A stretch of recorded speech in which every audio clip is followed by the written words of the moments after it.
Why not 175 ఎందుకు reach కాలేము అనేది ఎవరికి కూడా డౌట్ లేదు. ఖచ్చితంగా రీచ్ అవుతాం 175కి 175 అని ఈరోజు వైఎస్ఆర్సీపీ శ్రేణులంతా చాలా చాలా హ్యాపీగా ఉన్నారు. ఎప్పుడైనా ఒక పార్టీ జాబితా రిలీజ్ అయినప్పుడు ఆ పార్టీలో ఉన్న కార్యకర్తలు నాయకులు సంబరాలు చేసుకుంటారు. అదేంటో కానీ టీడీపీ జనసేన జాబితా విడుదల చేసిన తర్వాత టీడీపీ జనసేన కార్యకర్తలు నాయకులు ఏడుస్తుంటే వైఎస్ఆర్సీపీ కార్యకర్తలు నాయకులు డబుల్ హ్యాపీగా సంబరాలు చేసుకుంటున్నారు. ఎందుకంటే ఈరోజు ఆ జాబితా చూశాక పవన్ కళ్యాణ్ అసలు ఎందుకు పార్టీ పెట్టాడు అని మాకే కాదు, ఈరోజు జనసేన కార్యకర్తలు నాయకులకు కూడా అర్థం కావట్లేదు. ఎందుకంటే పవర్ షేరింగ్ అన్నాడు, సీట్ షేరింగ్ అన్నాడు, ఓట్ షేరింగ్ అన్నాడు, కానీ పావలా శాతం కూడా సీట్లు తెచ్చుకోలేకపోయాడు ఈ పీకే పవర్ స్టార్ అనేది. ఈరోజు ప్రజలు అంటున్నారు ఈయన పవర్ స్టార్ కాదు, పవర్ లేని స్టార్ అని. ఎందుకంటే ఈ మధ్యలోనే 2019లో అనుకుంటా ఒక మీటింగ్లో, పబ్లిక్ మీటింగ్లో అంటూ ఉండేవాడు పవన్ కళ్యాణ్, జనసేన అంటే కుక్క బిస్కెట్లు వేస్తే తోకూపుకుంటూ మన వెనక తిరుగుతారు, వీళ్ళకి 10-15 సీట్లు ఎక్కువ అని తెలుగుదేశం వాళ్ళు మన అవమానిస్తున్నారు, మన పార్టీ ప్రజల కోసం పుట్టిన పార్టీ, మనం ఎవరి బిస్కెట్లకి తల వంచం, మనమే వాళ్ళకి ఎన్ని కావాలో అన్ని ఇస్తామని చాలా పెద్ద పెద్ద మాటలు మాట్లాడారు.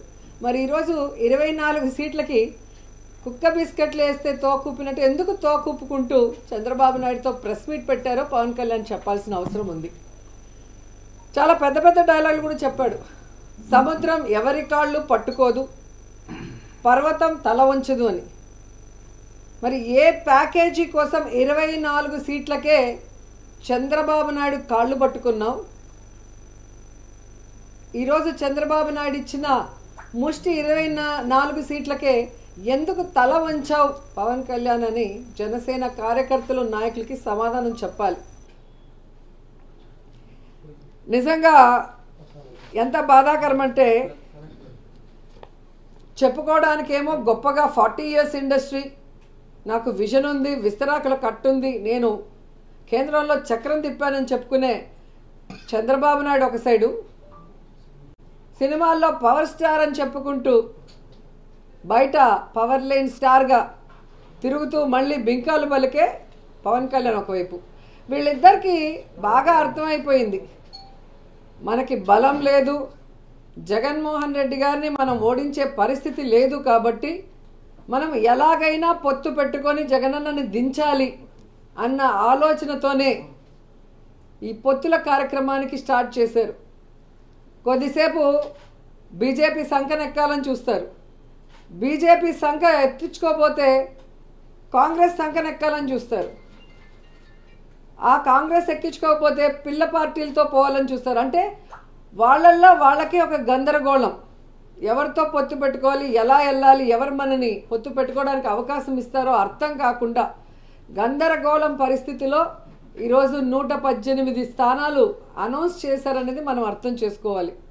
కానీ ఆ 118 స్థానాల్లో 24 స్థానాలు జనసేనకి ఇచ్చారు, మిగతా స్థానాలు తెలుగుదేశం పార్టీకి ఇస్తే అందులో చంద్రబాబు నాయుడు స్థానం కుప్పం అని ఆయన అనౌన్స్ చేసుకున్నాడు, బాలకృష్ణ స్థానం హిందూపురం అని అనౌన్స్ చేశారు, అలాగే లోకేష్ మంగళగిరి స్థానం అని అనౌన్స్ చేసుకున్నారు.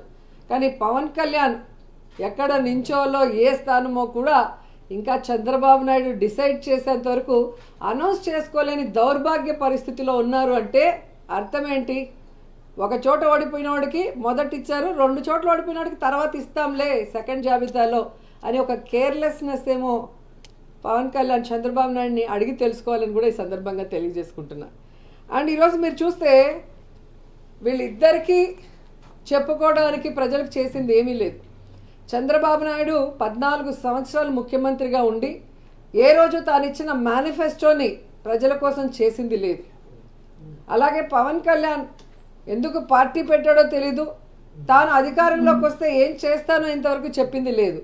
ఎంతసేపు వైఎస్ఆర్ కాంగ్రెస్ పార్టీ నాయకుల్ని ఎర్ర పుస్తకాల్లో రాసుకున్నానని ఒకడు, అధికారంలో వస్తే జైల్లో పెడతామని ఒకడు, బట్టలోడు తీస్తా కొడతామని ఇంకొకటి చెప్పుకోవడమే తప్ప వీరి వల్ల ఈ రాష్ట్రానికి ఏమైనా ప్రయోజనం ఉందా అంటే శూన్యం అనేది రాష్ట్ర ప్రజలకు తెలుసు.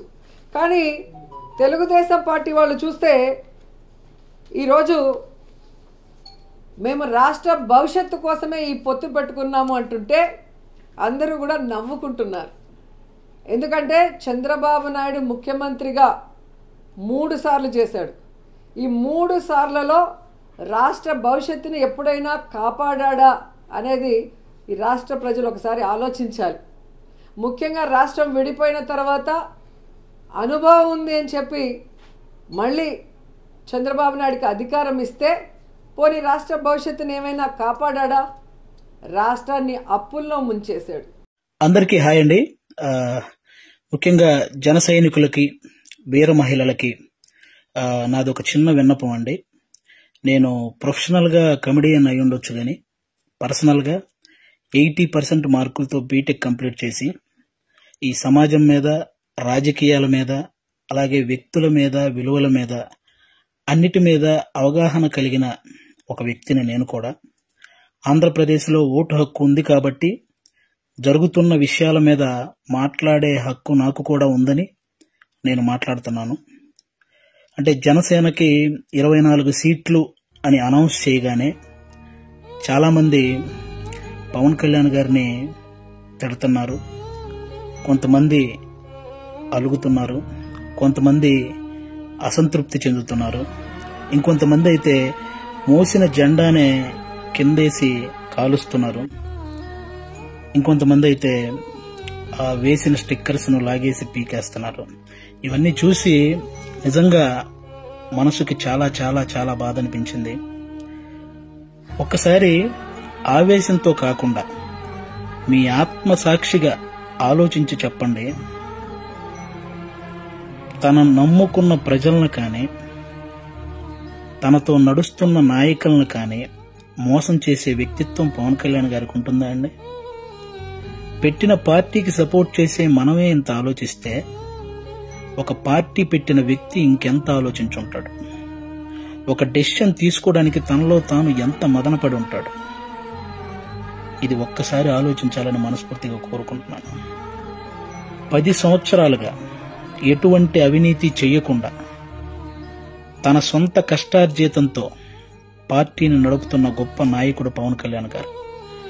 అలాంటి వ్యక్తి గురించి మన శత్రువులు మాట్లాడినట్టు మనం కూడా మాట్లాడితే నిజంగా బాధ అనిపించిందండి. అంటే 24 సీట్లు ఏంటి, అదేంటి, ఇదేంటి అని 2019లో కనీసం ఆయన్ను కూడా గెలిపించుకోలేని మనం అదేంటి ఇదేంటి అని అడిగే హక్కు నిజంగా మనకు ఉందంటారా? అరే, చిన్న పరీక్ష ఫెయిల్ అయితేనే ఇంట్లో నుంచి ఒక 10 రోజులు బయటికి రాము. అలాంటిది ఇంత పెద్ద ప్రజా సంగ్రామంలో 2 చోట్ల ఓడిపోయి కూడా 2వ రోజే సమస్య అనగానే పరిగెత్తుకుంటూ వెళ్ళి ఆ సమస్యను సాల్వ్ చేసిన గొప్ప మనసు పవన్ కళ్యాణ్ గారిది. తన పిల్లల కోసం బ్యాంకులో దాచిన డబ్బును కూడా తీసి కౌలు రైతుల కష్టాలు తీర్చిన పవన్ కళ్యాణ్ గారి గురించా మనం ఇలాంటివన్నీ మాట్లాడేది. ఎన్నో సమస్యల మీద ఎంతో మందికి ఎన్నో రకాలుగా సహాయం చేసిన వ్యక్తిత్వం. రోజుకు 2 కోట్లు తీసుకునే ఒక స్టార్ హీరో సంపాదించిందంతా సహాయ కార్యక్రమాలకే పెట్టేసి ఆల్మోస్ట్ అప్పు చేసి మరీ ఒక పార్టీని నడుపుతున్నాడని మీలో ఎంతమందికి తెలుసు?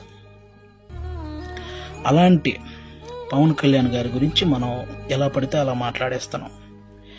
దేశ రాజకీయాల్లో, దేశంలో ఇన్ని రాజకీయ పార్టీలు ఉన్నాయి, ఇంతమంది రాజకీయ నాయకులు ఉన్నారు. ఎవరైనా సరే మేము అధికారంలోకి వస్తే అది చేస్తాం ఇది చేస్తాం అనేవాళ్లే కానీ ప్రతిపక్షంలో ఉండగా ఏనాడైనా వాళ్ళ జేబులో నుంచి 1 రూపాయి తీసి ఎవరికైనా సహాయం చేశారా?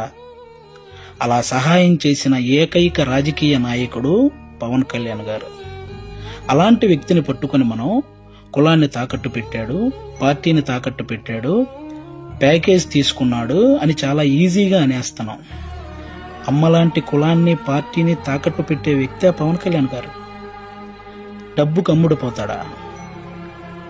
ప్రతిపక్షంలో ఉన్న టీడీపీ కంటే అధికార పక్షంలో ఉన్న వైసీపీ దగ్గరే ఎక్కువ డబ్బు ఉంటది కదా, మరి అమ్ముడుపోయే వ్యక్తి అయితే వాళ్ళే కొనుక్కోవచ్చు కదా. ఎందుకండి ఈ మాటలు? పవన్ కళ్యాణ్ గారు ప్రజలు పంచే ప్రేమకు బానిస కానీ నాయకులు పంచే డబ్బుకి ఎప్పటికీ బానిస కాడు, అవ్వడు. అభిమానించటం అంటే మనకు అనుకూలంగా ఉన్నప్పుడు జై కొట్టడం, అనుకూలంగా లేనప్పుడు బాయ్ చెప్పడం కాదండి. ఒక నాయకుడు ఎలాంటి డెసిషన్ తీసుకున్నా దానికి కట్టుబడి ఉండటాన్నే అభిమానించటం అంటారు. అదే నిజమైన అభిమానం అంటారు. అలా ఉండగలగాలి. ఎవరో రెచ్చగొట్టే మాటలు, మన మీద కావాలని చూపించే జాలికి వాటిని చూసి మన నాయకుడిని మనమే ఎప్పుడు తక్కువ చేసి మాట్లాడకూడదు. అలాగే టీడీపీ కార్యకర్తలకు కూడా నా నుంచి ఒక చిన్న విన్నపం అండి. 2014లో ఒక్క సీటు కూడా ఆశించకుండా పూర్తి మద్దతు చంద్రబాబు నాయుడు గారికి ప్రకటించారు. ఆ త్యాగాన్ని గుర్తించాలని మనస్ఫూర్తిగా కోరుకుంటున్నాను.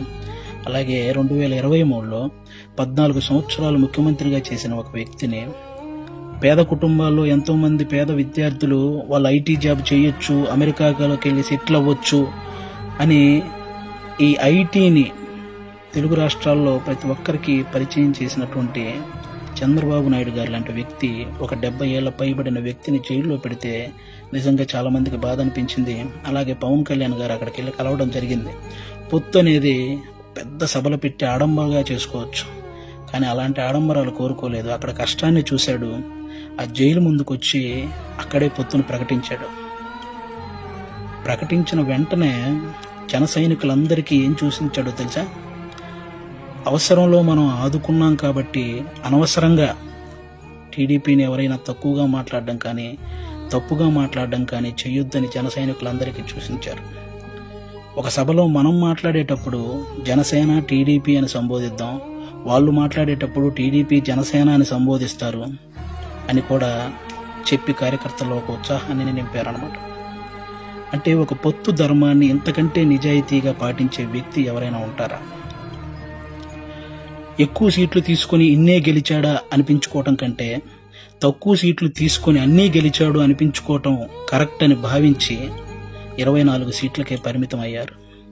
కాబట్టి టీడీపీ కార్యకర్తలందరికీ రేపొద్దున ఆ